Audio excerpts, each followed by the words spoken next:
अभी यूक्रेन रूस में युद्ध चल रहा, मेरे पास फोन आया, बोले मनोज भाई एक नई कविता लिखो यार, ये जो दुनिया में युद्ध चल रहा है, रशिया ने अटैक कर दिया है, ये कर दिया है, वो कर दिया है। हास्य कवि इधर उधर की बातें करके सीधे मुद्दे पे आ गया।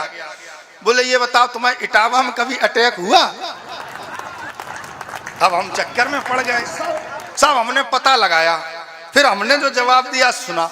मैंने एक आतंकवादी को फोन किया, मैंने कहा भाई साहब एक काम करो, सब जगह तुम उड़ा देते हो, एक बजे हमारे भी यहाँ इटावा में आ जाओ, थोड़ा कुछ धूम धड़ाका करो, अखबारों में छपे, टीवी में चले, नाम हो हमारा। तो आतंकवादी ने कहा कि ऐसा है मनोज भैया, ऐसा नहीं है कि हमने कोशिश नहीं करी, पर आपके यहाँ सिचुएशन थोड़ी सी टिपिकल है। तो मैंने कहा क्या टिपिकल है?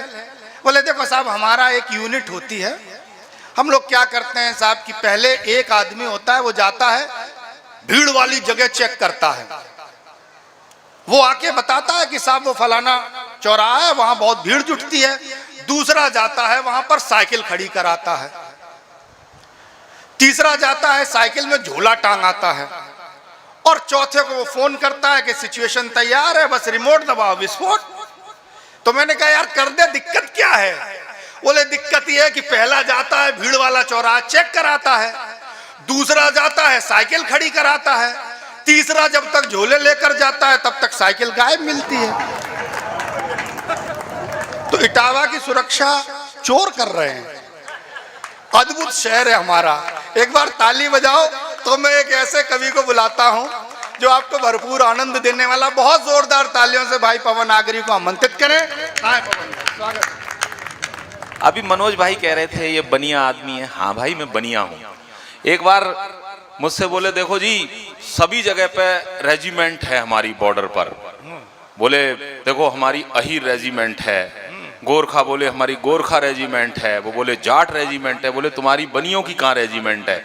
मैंने कहा हमको तो देशभक्त होने का भारत सरकार ने भी प्रमाण पत्र दे रखा है, हर जगह होर्डिंग लगवा रखे हैं कि देशभक्त बनिए।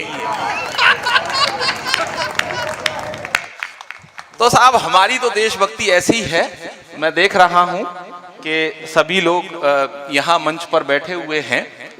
मैं सबसे पहले तो बहुत बहुत बधाई दूंगा राजेश जैन जी को, इतने सुंदर गीत उन्होंने पढ़े। मैं आपको बता दूं ये साहित्य के कवि हैं, मैं अकेला ऐसा कवि हूं, मैं बाहित्य का कवि हूं। जैसे आपने देखा होगा रोटी बोटी है ना, इस तरह के जो होते हैं ऐसी साहित्य बाहित्य। तो आप मुझसे किसी ऐसी चीज की उम्मीद मत करना, मैं आप पर ज्यादा बौद्धिक अत्याचार नहीं करूंगा। मैं आपको बताऊं, एक बार तालियां बजाकर मुझको, मैं आनंद का कवि हूं, मस्ती का कवि हूं साहब। मैं आपको बताता हूं पिछले दिनों मैंने कुछ प्रयोग किए कि पहले क्या था और अब क्या है। मैं देख रहा हूं हमारी नौजवान पीढ़ी यहां पर बैठी है, मैं देख रहा हूं हमारी यहां भूतपूर्व नौजवान पीढ़ी भी यहां पर बैठी है। मैं बुजुर्गों को भूतपूर्व नौजवान कहता हूं जिससे वो बुरा न मान जाए। मैं आपको बताता हूं साहब, तो साहब पहले क्या था और अब क्या है आप देखना। मैं जब लाफ्टर शो में गया था मैंने तैयारी की थी, मैंने कुछ प्रयोग किए थे कि पहले क्या था और अब क्या है। जैसे पहले किसी लड़के के बारे में यह पता लग जाता था, आदरणीय चेयरमैन साहब, पहले किसी लड़के के बारे में यह पता लग जाता था जब भी कोई सगाई संबंध की बात होती थी और यह पता लग जाता था कि ये लड़का ड्रिंक करता है, तो लोग आश्चर्य करते थे, हैं ये लड़का ड्रिंक करता है। स्थितियां आज भी वही हैं। आज किसी लड़के के बारे में पता लग जाता लड़का ड्रिंक नहीं करता, तब भी लोग आश्चर्य करते हैं लड़का ड्रिंक नहीं करता। आपको पता होगा पहले लोग खाना घर पर खाते थे और फ्रेश होने के लिए बाहर जाते थे। ग्रामीण अंचल में आज भी चल रहा है, पहले लोग खाना घर पर खाते थे, फ्रेश होने के लिए बाहर जाते थे। आज महानगरों की सभ्यता क्या हो गई है, आज लोग फ्रेश होने के लिए घर आते हैं और खाना खाने के लिए बाहर जाते हैं होटल। क्या बात है। आपको पता होगा साहब पहले लोग क ख ग से काम चलाया करते थे, आज भी लोग क ख ग से काम चला रहे हैं। पहले लोग क ख ग से कैसे काम चलाया करते थे, पहले लोग का से कमाते थे। जितने पुराने लोग हैं वो जानते हैं पहले लोग का से कमाते थे, खा से खाते थे, गा से गहने बनवाते थे, गा से घर बनाते थे। का से कमाते थे, का से कमाते थे, खा से खाते थे, गा से गहने बनवाते थे, गा से घर बनाते थे। स्थितियां आज भी वही हैं, आज भी लोग का ख ग से काम चला रहे हैं। आज लोग का से कर्ज ले लेते हैं, खा से उसे खा जाते हैं, गा से गायब हो जाते हैं और रास्ते में मिल जाए तो गा से गुड़की और देते हैं।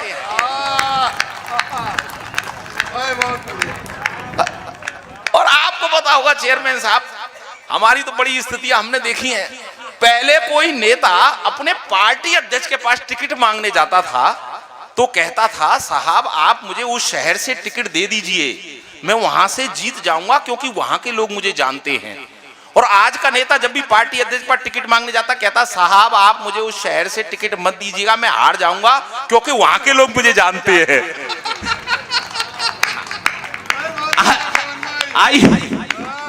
आइए कमलेश बसंत जी, आइए संजय पांडे जी। हाँ, आपको देखकर तो मुझे याद आ रहा है, मैं अभी शूल जी को देख रहा था और फिर मैंने संजय पांडे जी को देखा। एक बार ये दोनों विदेश यात्रा पर गए थे, तो जैसे ही जहाज से उतरे तो सबसे पहले शूल जी उतरे। तो शूल जी को देखते ही अंग्रेज बोला लगता है भारत में काफी भूखमरी है। फिर जैसे ही संजय पांडे जी उतरे बोले ओहो भूखमरी का कारण भी मौजूद है। हाँ, आनंद के साथ मस्ती के साथ आनंद लीजिए साहब। मैं आपको बताता हूं साहब, मेरी माता बहनें यहां पर बैठी हैं।